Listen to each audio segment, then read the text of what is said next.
నువ్వు ఆయన చూస్తా ఉంటావు, ఆయన నువ్వు చూస్తావు. అంతేకాదు చెప్తే ఏముండదు. చూపులు కలిసిన సోమవేలు అందరికి ఒక అరగంట గంట నువ్వు ఆయన మొహం ఆయన కాలంలో ఆయన నీ కాలంలో చూసి కొంచెం సంతోషం చెప్పి ఆనందపడి అబ్బా ఏం ప్రజెంట్ అన్నాను ఇంటికి వెళ్ళిపోతాం. ఇంటికి వెళ్ళిన తర్వాత మళ్ళీ మామూలు అంత వ్యక్తి ఏమి కాదు.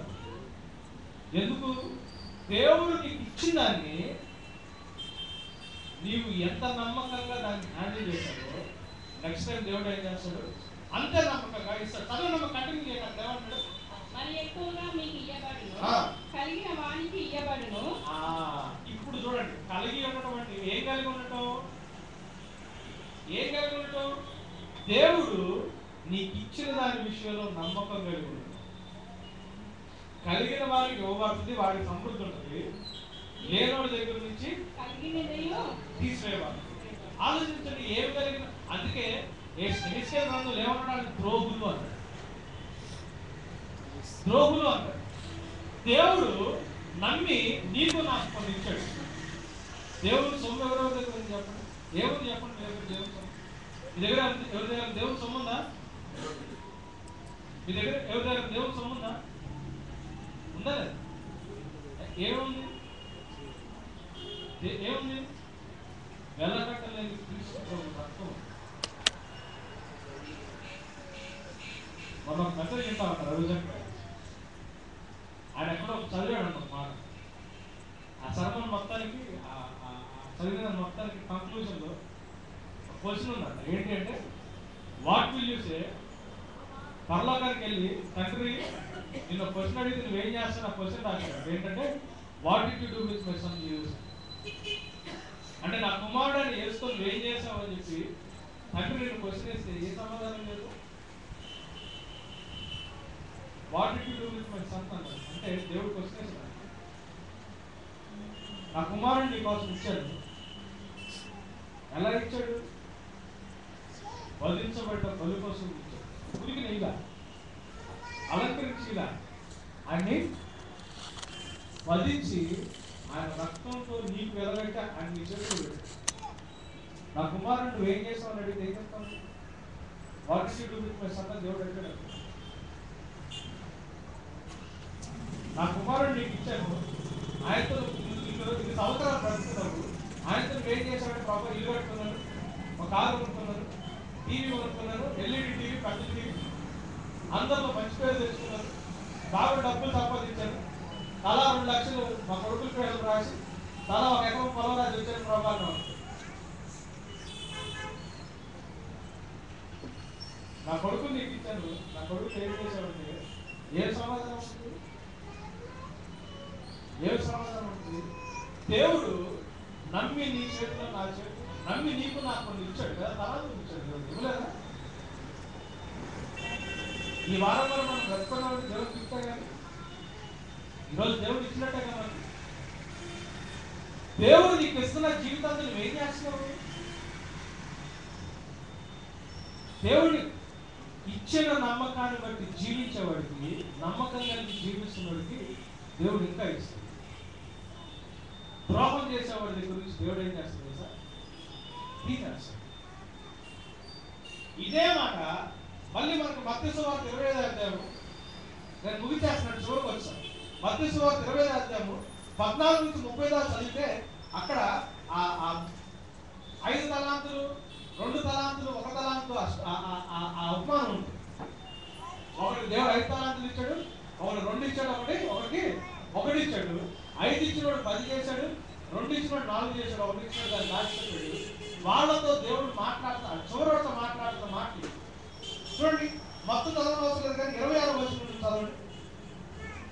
కాంటెక్స్ట్ 14వ వచనం నుంచి స్టార్ట్ అవుతుంది కానీ 26వ వచనం నుంచి చదవండి. సోమరివైన చెడ్డదాసుడా, నేను విత్తని చోట కోయివాడను. సోమరుడు ఎవరు పిలుస్తున్నాడు? సోమరుడు ఎవరు పిలుస్తున్నాడు? వాడు పని చేసుకోకుండా ఏమి లేడు. బైబుల్ అట్లాంటి ఎగ్జాంపుల్ ఎక్కడ లేడు. ఉందా? మూడోవాడు వాడు అన్నం తెలియదని వాడు చేయి ప్లేట్లో చూడదాకా తినే గురించి, వాడు చేసుకున్న పనుల గురించి దేవుడు ఇచ్చిన తలాన్ని ఉపయోగించాలని బట్టి ఇక్కడ సోమరితనం అనేది దేని అర్థశాస్త్రం మాట్లాడుతుంది? ఏ విషయంలో? దేవుడు ఇచ్చిన తలాంతును ఉపయోగించిన విషయంలో మాట్లాడుతుంది. ఇక్కడ సోమరులు అంటే ఎవరంటే మనం పొద్దున్నే లేచి టైంకి స్కూల్కి కాలేజీకి వెళ్ళి చర్చకొస్తే మనం సోమరులు కాదనుకోవాలి. ఎవరితో మాట్లాడుతున్నాడు దేవుడు ఈ మాట?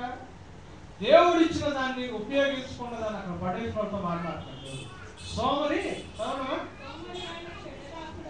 సోమరుడు ఏమని పిలుస్తున్నాడు దేవుడు? నువ్వు నేను దాసులంగా వచ్చావు కానీ దేవుడు నీకు ఇచ్చిందాన్ని నాకు ఇచ్చిందాన్ని మనం ఆ విషయంలో నమ్మకం లేదనుకోండి, దేవుడు ఏమని పిలుస్తాడు తెలుసా మనల్ని? మన పనులు మనం చేసుకోవచ్చు, టైంకి తినవచ్చు, తాగవచ్చు, మన ఒంటికి సంబంధించింది కదా. అది కాదు. దేవుడు నమ్మి మీ చేతికి ఇచ్చిన వాటి విషయాలు మాట్లాడుతుంది. దేవుడి విషయంలో మనం నమ్మకం లేకపోతే దేవుడు ఏమంటుంది తెలుసా? సోమరివైనా అంటే అప్పటికే మనం ఏమైనట్టు చెడిపోయినట్టు. ఇది మనం ప్రతి మాట స్పెసిఫిక్ అండి పరిశుద్ధాత్మ దేవుడు రాసింది. సో సోమరివైన చెడ్డదాసుగా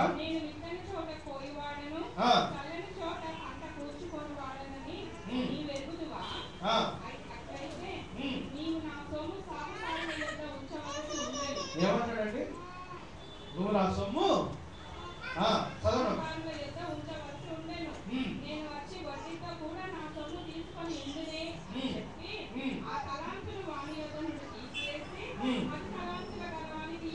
ఎవరికి ఇచ్చాడండి? ఇప్పుడు అర్థమైందండి. లేనోడు ఎవడో ఉన్నాడు.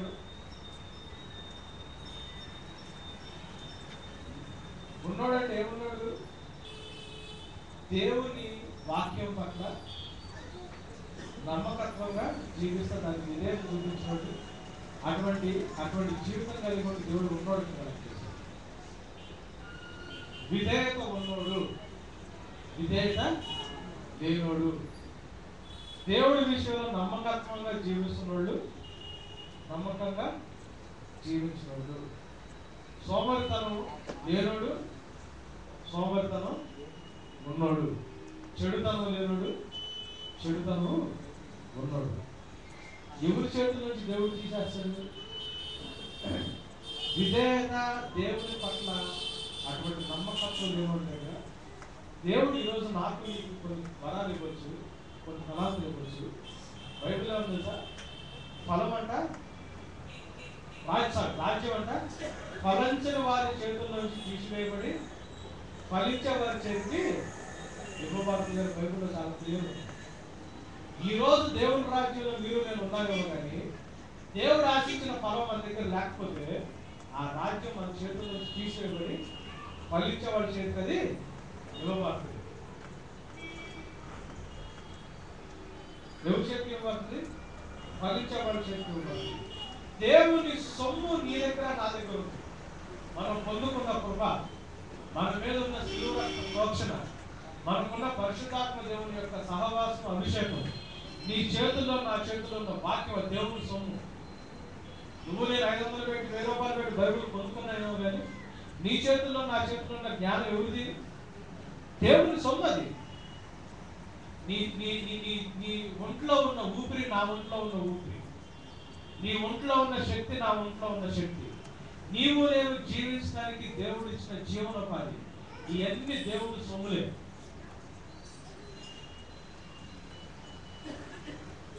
జీవమును ఊపిరిని సమస్తమును ఇచ్చినవాడు ఆయనే అని చెప్పి అపోస్తలుల కార్యాలు 17:26 రాయబడింది కదా.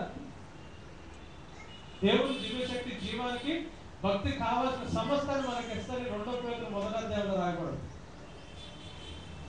ఈరోజు నువ్వు బతుకుతున్నది, నేను బతుకుతున్నది, నువ్వు నేను జీవించడానికి మన దగ్గర ఉన్న ప్రతి ఒక్క విషయం ఎవరి సొమ్మది?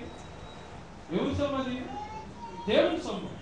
ఆ సొమ్ము మనం పెట్టుకుని రేపు ఈరోజు దేవుడు నిన్ను పిలిచినా, నన్ను పిలిచినా, లేకపోతే దేవుడు నీ దగ్గరికి వచ్చినా, నా దగ్గరికి వచ్చినా, నీకున్నదా నీ జీవితం దేవుడు ఇచ్చిన తలాంతనా? ఎంతమంది ఉంటారు? ఒకవేళ మీ జీవితం దేవుడు తలాంత అయితే,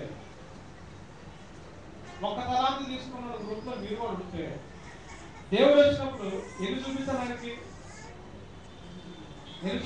కనీసం తలాంత ప్రకారం వెళ్తే మీ జీవితంతో పాటు మీరు దేవుని కొరకు రక్షణలో నడిపించిన జీవితాలు ఏమో ప్రభు నాకు జీవితం ఇచ్చావు, వెనక్కి తిరిగి వచ్చావు, నీకు నాకు ఇచ్చావు, నేను నీకు చేస్తాను అని చెప్పగలిగే వాళ్ళు ఎంతమంది ఉన్నారు? చెప్పగలిగే వాళ్ళు ఎంతమంది ఉన్నారు? నాకు జీవితాన్ని ఇచ్చావు, నాకు రక్షణ ఇచ్చావు కదా, అవునా? మనం సంపాదించుకున్నది కనుక నాకు నీతిని ఇచ్చావు, దేవతల మనం సంపాదించుకున్నది కనుక నేను నీ దగ్గరికి వచ్చినప్పటికి నేను దాన్ని +1 చేశాను, ఇంకో రక్షింపబడిన ప్రాణాన్ని తీసుకొచ్చాను, ఇంకో జీవం కలిగిన ప్రాణాన్ని నాతో పాటు తీసుకొచ్చాను, ఇంకో నీతిని పొందుకున్న ఒక వ్యక్తి నాతో పాటు తీసుకొచ్చానని దేవుడికి మీరు లెక్కప్పు చెప్పే వాళ్ళు ఎంతమంది ఉన్నారు? ఎంతమంది ఉన్నారు ఇక్కడ? మనం ఊరికి వచ్చి వింటున్నాం వాక్యం. దేవుడు నీతో నాతో మాట్లాడే ప్రతి వారం ప్రతిరోజు మాట్లాడే ప్రతి మాట చాలా విలువైంది. దానికి ఏ రకమైన గొప్ప రాస్తున్నాం మనం? ఎటువంటి స్థానంలో పెడుతున్నాం మనం? ఈ మాటలు చాలా జాగ్రత్తగా గమనించండి. పెద్దవాళ్ళు కూడా ఉన్నారు, క్షమించండి, నేను మాట్లాడుతున్నాను. వాక్యం వింటున్న వాటిని ఎలా తోక వేస్తున్నాం? వింటున్న వాక్యానికి ఎటువంటి ప్లేసెస్ ఉన్నాం? వింటున్న వాక్యానికి ఎంతమంది భయపడుతున్నారు? వాక్యానికి విధేయత చూపించాలని ఎంతమంది ఆలోచిస్తున్నారు? ఈ రోజు దేవుడు నాకు ఇచ్చాడు ఒక తలాంతిని, నేను దాన్ని దేవుడికి తిరిగి డబల్ చేసి ఇవ్వాలన్న విషయాన్ని మీకు ఉన్న వెనక తిరిగిస్తే దేవుడు ఒప్పుకోడండి. ఉన్న వెనక తిరిగిస్తే దేవుడు ఒప్పుకోడు. నువ్వు కనీసం వడ్డీకి ఇవ్వాల్సింది కదా అన్నాడు. ఉన్నది ఉన్నట్టు వెనక్కిస్తే దేవుడు ఒప్పుకోడు. రక్షించినప్పుడు మీరు ఎలా ఉన్నారు, రక్షింపబడినప్పుడు మీరు అదే స్థితిలో ఉన్నారనుకోండి, దేవుడు ఒప్పుకుంటాడా? ఒప్పుకుంటాడా? ఒక తలాంటితో ఒక తలాంటి వెనక్కి ఇచ్చేస్తే దేవుడు జాగ్రత్త ఒప్పుకుంటాడా? నువ్వు చాలా జాగ్రత్తగా అడుగుతావు ప్రభు, నాకు ఈ విషయం తెలుసు, అందుకే నువ్వు రక్షించినప్పుడు నువ్వు నేను ఎట్టున్నాను, నేను ఇంట్లో తలుపులు వేసుకున్నాను, అన్ని కూర్చున్నాను, ఎవరితో కావలేదు, నువ్వు ఎట్ట రక్షించా, నేను ఇవాళ మట్టాలు ఉన్నాను అనుకుంటున్నాను. దేవుడు ఒప్పుకుంటాడు దానికి. సోమరువైన చెడ్డదాసుడా,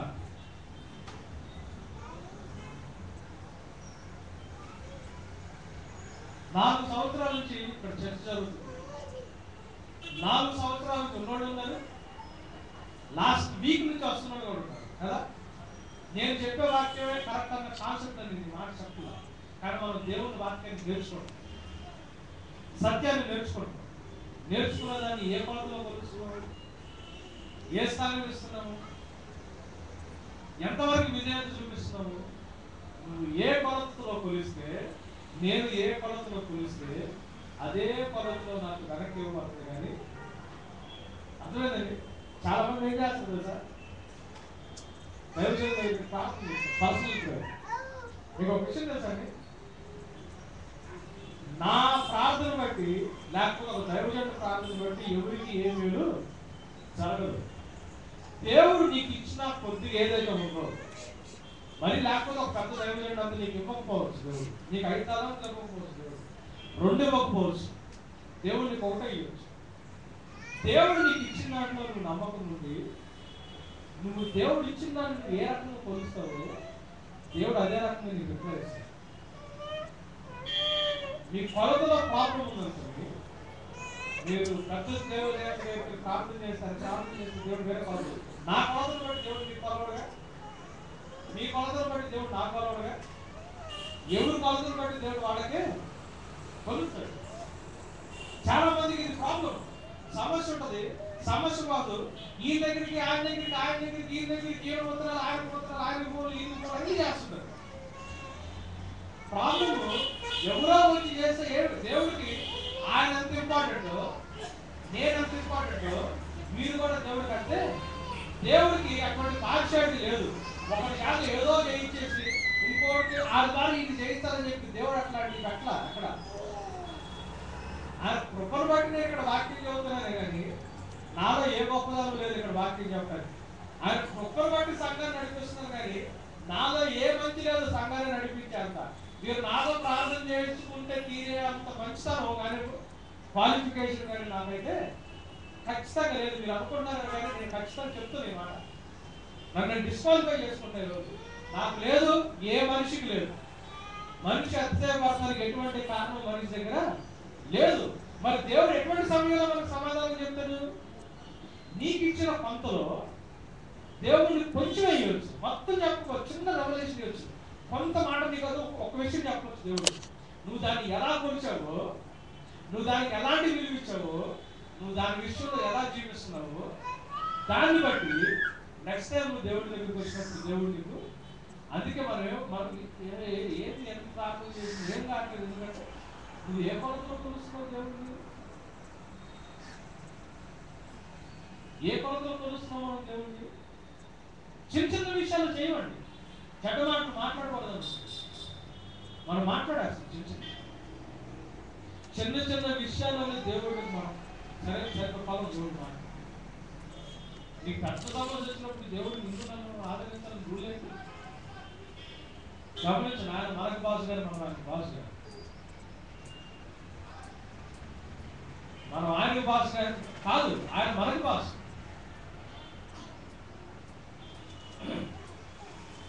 ఏ దైవజనుడి దగ్గర, ఏ మ్యాన్ ఆఫ్ గాడ్ దగ్గరికి మనం స్పెసిఫిక్ వెళ్ళి ప్రేయర్ చేయించుకోవడం మాత్రాన ఒరిగేది ఏమీ లేదు. నా వ్యక్తిగత జీవితం దేవుడి ముందు నేను ఎలా సరి చేసుకోవాలో, మీ వ్యక్తిగత జీవితం మీరు కూడా దేవుడి ముందు అలానే సరి చేసుకోవాలా. దేవుడు నాకెంతో మీకు అంటే ఈ ప్రపంచంలో ఎవరికైనా అంతే. దేవుడు ఎవరికైనా ఒకటే. ఎవరిని స్పెషల్ అయ్యగారు, మాస్టర్ గారు, దేవుడు మీరు అనుకుంటారే కదా, దేవుడు కాదు. దేవుడు మిమ్మల్ని ఎలా చూస్తాడో నన్ను కూడా అలానే చూస్తాడు. దేవుడిని మనం ఎలా కొలుస్తామో దేవుడు అదే కొలతలో దేవుడు మనకి ఏది విత్తుతే అదే వస్తుంది. నేను విత్తిన దానికి మీరు పోయిను, మీరు విత్తిన దానికి నేను పోయిను. తల్లిదండ్రులు విత్తితే పిల్లలు పోయిను, పిల్లలు విత్తితే తల్లిదండ్రులు పోయిను. అక్కడ ఉండదు. పిల్లలు మంచిగా పోయాలనుకుంటే ఆశ అయితే పిల్లలు మంచి విత్తేటట్టు మనమే నేర్పుతాం. నేను మంచి విత్తుతున్నాను కానీ మా పిల్లలు మంచి పాస్తారు అనుకుంటే అది వేరు. మంచి విత్తే నువ్వు మంచి పాస్తావు, కానీ వాడి జీవితంలో వాడే చూసుకుంటే వాడు అదే పాస్. మనం ఏ కొలతలో దేవుడిని చూస్తామో దేవుడు అదే కొలతలో మనం చూస్తాం. ఒకవేళ అటువంటి విధేయత చూపించే లక్షణం మన దగ్గర లేకపోతే లేని వాళ్ళ దగ్గర నుంచి ఉన్నది కూడా తీసుకురావాలి. కనీసం ప్రయత్నం మన దగ్గర ఉంటే, మొత్తం చేయలేకపోయాను ప్రభా వింటున్నాను, ప్రాక్టీస్ చేయడానికి నేను కనీసం ట్రై చేస్తాను. మొత్తం అవ్వట్లేదు నాకు, అందరికి అవుతుందని కూడా దేవుడు కూడా నేను ఎక్స్పెక్ట్ చేయను. నువ్వు రెండు చేయలేకపోతే కనీసం వడ్డీ ఇచ్చేవాడుగా నీయచ్చు కదా అన్నాడు. కనీసం నేను ట్రై చేస్తాను ప్రభావం మనం మొదలు పెడితే నీ దగ్గర కలిగి ఉంటే దేవుడు ఏం చేస్తాడు తెలుసా? నీకు ఇస్తాను, నీకు సమృద్ధి ఉంటుంది. ఒకవేళ అటువంటి లక్ష్యం, అటువంటి మనస్తత్వం, అటువంటి యాటిట్యూడ్ మన దగ్గర లేదనుకోండి, ఉన్నది కూడా దేవుడు ఏం చేస్తాడు? నీకేస్తాడు. నా పేరు పెట్టి పిలువబడిన నా జనులు తమను తాము తగ్గించుకుని ప్రార్థన చేసిన వ్యక్తి తమ చెడు మార్గాన్ని విడిచిపెట్టి అన్నాడే కానీ సేవకులతో ప్రార్థన చేసుకుని ఆడకి ఫోన్లు చేసుకుని నూనె పట్టుకుని ఎమ్మడబడి నూనె ఇట్లా లేదు అసలు అక్కడ బయట. ఇదంతా బబులో, ఈ సంఘం కాదు. అట్లుంటే సంఘం కాదు, గొప్ప సంఘంలో ఎట్లుంటుంది తెలుసా? దేవుడు వాడు వ్యక్తిగతంగా దేవుడి దగ్గర వాడి జీవితాన్ని వాడు సరి చేసుకోవాలా. ఒకరికొరకు ఒకరికి అవసరమైతే దేవుడు వాళ్ళలో ఒక్కొక్కరిని వాడుకుంటాడు. వాక్యం చెప్పడానికి నన్ను వాడుకోవచ్చు, ఇంకో పని చేయడానికి ఇంకొకరు వాడుకోవచ్చు, సంఘంలోనే ఇంకో పని చేయడానికి దేవుడు ఇంకొకరు వాడుకోవచ్చు. కానీ అది ఇచ్చిన బాధ్యత కానీ దేవుడు ముందు ఒకరు గొప్ప ఒకరు తక్కువైతే కాదు. తమ చెడు మార్గాన్ని విడిచిపెట్టినట్ట పరలోకంలో నుంచి నేను ప్రార్థనలు విని వాళ్ళ పాపాలను క్షమించి నేను వాళ్ళకి దేశానికి ఏం చేస్తానన్నాడు? స్పష్టత. ఈరోజు ప్రార్థన చేస్తామా? కలిగి ఉన్న వారి బ్యాచ్లో ఉన్నామా? లేని వారి బ్యాచ్లో మనం ఉన్నామా? ఒకసారి పరిశీలించాం. కళ్ళు మూసుకున్నావా?